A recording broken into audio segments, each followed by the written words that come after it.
हो नमाज नमाज नमाज़े नमाज नमाज पढ़ता मोमिन थई मेराज भी थई दुख सूर दर्द ऐं कुल इलाज भी हमें गिर मई सलाह छिए दार अकुला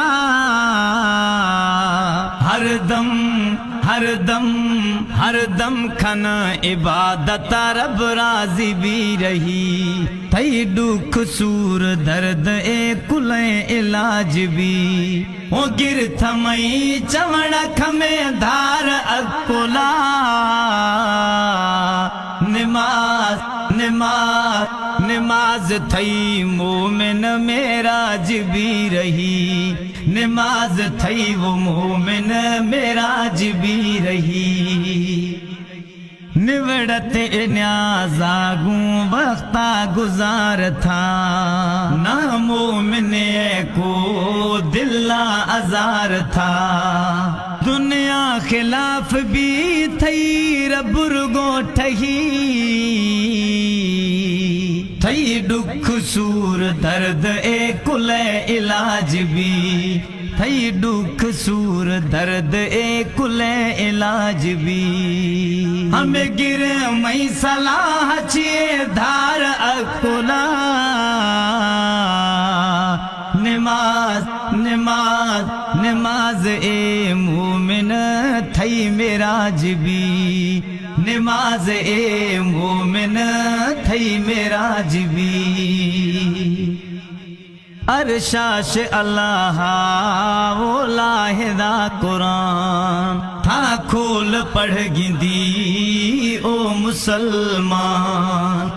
अरशाश रब साईं या लाहिदा कुरान था खोल पढ़ गिंदी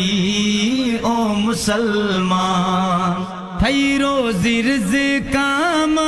बरकत खवी थई दुख सूर दर्द ए कुल इलाज भी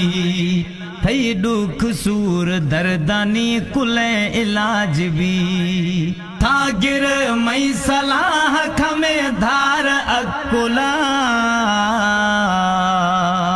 नमाज नमाज नमाज ए मोमिन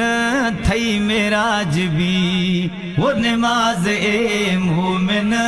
थई मेराज भी वो मुख्तियार फुकरा है ए नसीहतें कुलार शैतान चंगुलाश श्वा बचाए ने भलार